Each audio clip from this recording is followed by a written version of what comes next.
umenneskelig tur i Sahara-ørkenen i Afrika. Vi er i det nordlige Afrika, nærmere betegnet Mauretanien og Sahara-ørkenen. Begivenheden er et 310 km langt non-stop ørkenløb, det længste af sin slags. 27-årige Chris Norge Madsen står sammen med 70 andre ultraløber foran sit livs hidtil største udfordring. Chris, dagen før 310 km. Hvad er din fornemmelse? Den er total overvældelse. Jeg har aldrig været i en ørken før i mit liv. Og nu har vi kørt de første 200 km, og det er bare fladt, og det er sand, og det er de der meget karakteristiske beplantninger hernede, sådan nogle små mærkelige træer, og dromedarer, kameler og får og sådan noget, ikke? Og små beduiner, han har sagt. Det bliver for vildt, det gør det. Hvordan skal løbet foregå? Altså, der er ikke noget stress på det løb her, fordi man har små 6 dage til det, ikke? Og 310 km, så det er omkring 60 km om dagen, ikke? Så det er, hvad man kan klare sig med. Godmorgen, Chris. Godmorgen. Frisk? Ja, klokken 7. 2 timer til vi skal afsted. Alors, ça va? I dag tager jeg det stille og roligt. Bruger hovedet lidt, og så sørger for at få noget søvn efter 70 km. Hvordan har benene? De har det fint. De er klar nok til at komme afsted.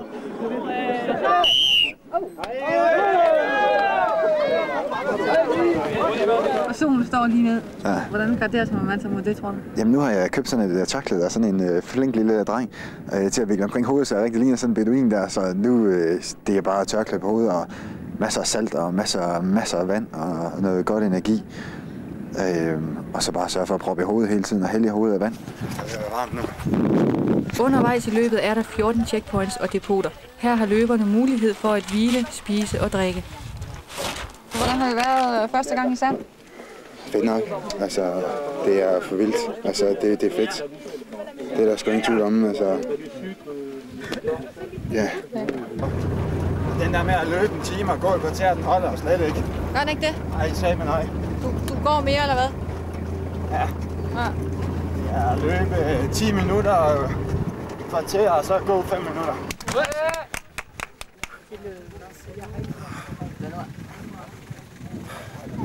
Det går fint, Det er simpelthen fornemt. Ja, Eller hvad? det ved jeg ikke, men forbavsende godt. Jeg har sådan en dunk på 3 liter, som jeg har på ryggen. Og den fylder jeg simpelthen op med en 2-3% blanding med kulhydrater. Og så 400-600 mg salt i sådan en pose der. Per time, altså salt per time, ikke? Og så er det så det dobbelt for regn med, den kommer til at vare 2 timer, sådan en pose. 2,5 timer måske.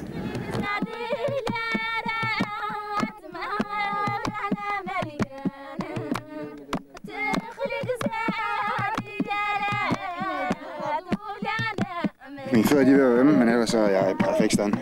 Stjerneskud. 10 gange troede jeg bare, at jeg var totalt faret vild. Det er jo fattigt, der er mere. Der er ikke mere. Og benene er ikke engang ømme. Altså, der er ikke en skid.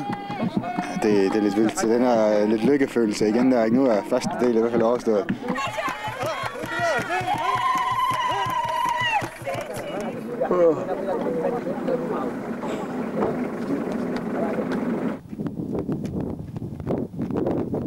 Jeg har en rød djævel på venstre skulder og en hvid djævel på den højre skulder. Og den røde den siger, tag 80 km over 4 dage, og så kom så hurtigt som muligt i mål. Men den hvide den siger, på noget tænkt om, ikke, at det her det er træning til Alaska, og det skal altså helst være sådan, at du ikke er smadret i en måned bagefter. Og den hvide den siger 60 km de næste 3 dage.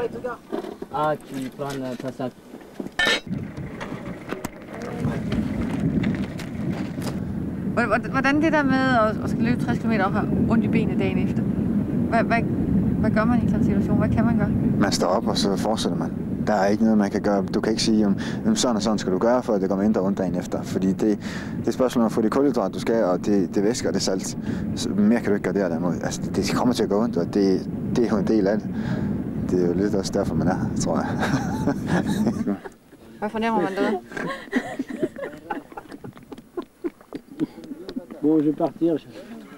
Jeg fornemmer, at det er varmt, og der er langt igen. Det er sgu det eneste, men om 17 km, så gider jeg ikke mere. Så har jeg 80 i dag også. Så må det fandme være nok.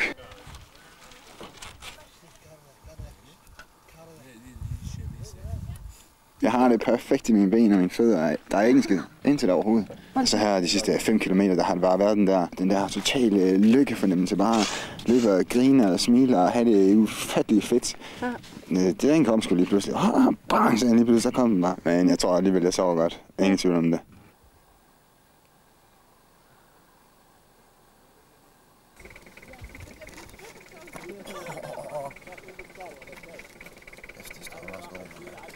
Jeg kunne ikke rigtig sove i aftes. Jeg tror ikke, jeg faldt i søvn før klokken 2 eller sådan et eller andet. Jeg lå bare og ventede og drejede mig, ikke fordi jeg havde ondt i benene, men jeg simpelthen bare uro i kroppen.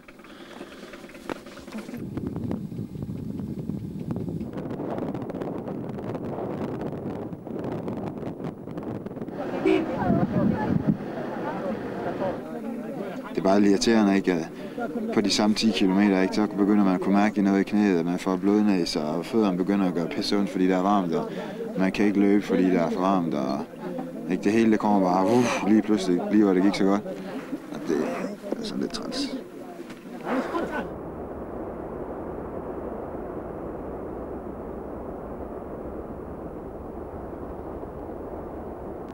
Udfordring, hvad er den? Det er den psykiske udfordring. Samtidig med alle de teorier, som skal afprøves. Den psykiske udfordring, fordi det er fladt. Altså, det er meget et spørgsmål at holde sig selv i gang, selvom det bliver lidt trivielt. Men så er det jo bare, kan man så motivere sig selv, så er det jo så også en sejr.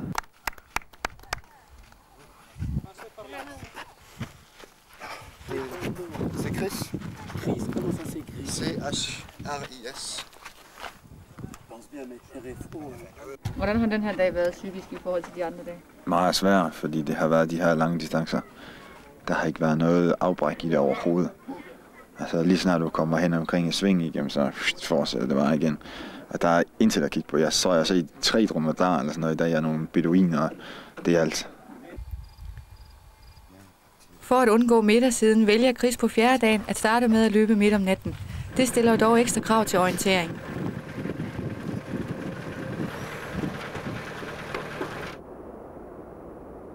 Fuck, jeg kunne sgu bare lige over. Jeg kunne ikke finde vejen. Jeg kunne simpelthen ikke finde vejen. Så har jeg lige spildt 2,5 timer, jeg burde have været deroppe nu. Jeg har lige lært vildmarkens vigtigste regel. Sørg for altid at vide, hvor fanden du er henne, mand. Nå, men jeg kan godt lige så komme afsted.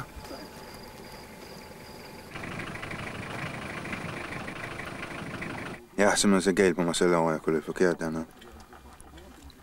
Jeg vil have siddet oppe ved 13 nu. Jeg ville have kunne sige til mig selv, nu ligger du dernede og sover indtil kl. 4 i eftermiddag. Det ville jeg kunne sige til mig selv, nu har jeg lige 4 timer deroppe endnu, for der er 23 km. Der er 3 timer af mig nu. Hold kæft, det er pis. Hamrende ærgerligt, mand.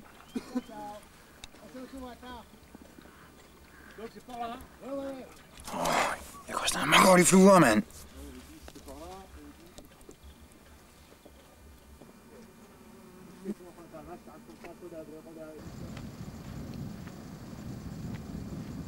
Chris, 13. checkpoint.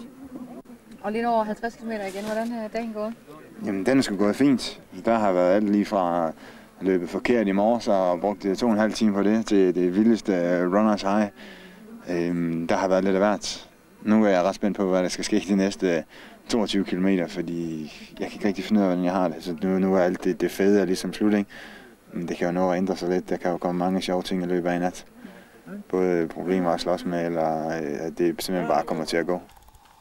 Efter at have været i gang i 18 timer, ankommer Chris ved checkpoint 14, men næste morgen er der problemer. You seem well, but you're tired. and so the hepatic system is out, and you can't digérer. Comment on dit, you can't? Tout. Ah, okay. And so. Hvordan har natten været? Kæft, det har været et helvede, mand. Jeg har været og sovet på et bræt. Ja. Jeg var ude og brække mig, ude og med tynd mave og det hele. Jeg håber satme på, at jeg kan gennemføre. Jeg gider simpelthen ikke gå ud her. Jeg har 9 timer til at komme i mål på. Ja. Som jeg håber, det er nok.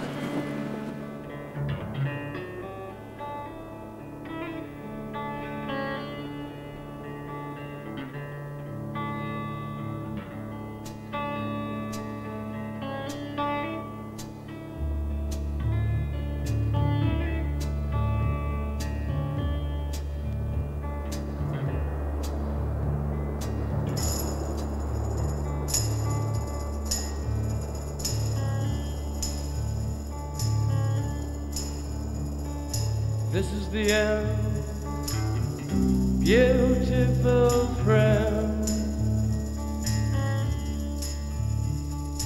This is the end, my only friend, the end of our elaborate plans, the end of everything that stands, the end.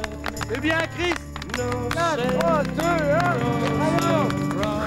c'est bien. C'est bien, c'est bon. C'est bien, compliment. Compliment, c'est bien. Encore, c'est bien. Allez, vite. Non, c'est fini. Italien qui arrive derrière. Can you picture what will be so limited?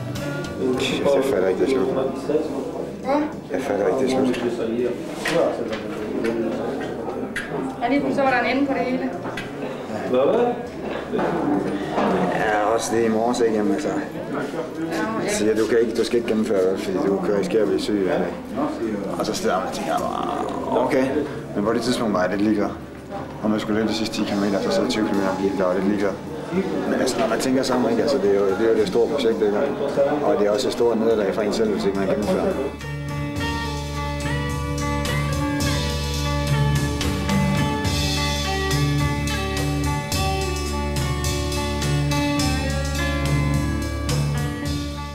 Hvad skal du få ud af den her 310 km? En erfaring til at kunne komme videre lidt længere næste gang. Jeg ser mine teorier, de virker med salt og vand og væske og det hele. Og så er det Alaska i foran. Og til de mere hjemlige ting. Vi får frost i nat, men i morgen bliver det varmere igen. I nat ned til 3 graders frost, men skyet og tørt vejr og let til frisk vind fra vest. I morgen op til 5 graders varme, opklaring nordfra med en del sol i løbet af dagen, jævn til hård vind fra nordvest. Vi har ikke mere til dem nu. TV2 TV Nord er tilbage igen med nyhederne 22.15.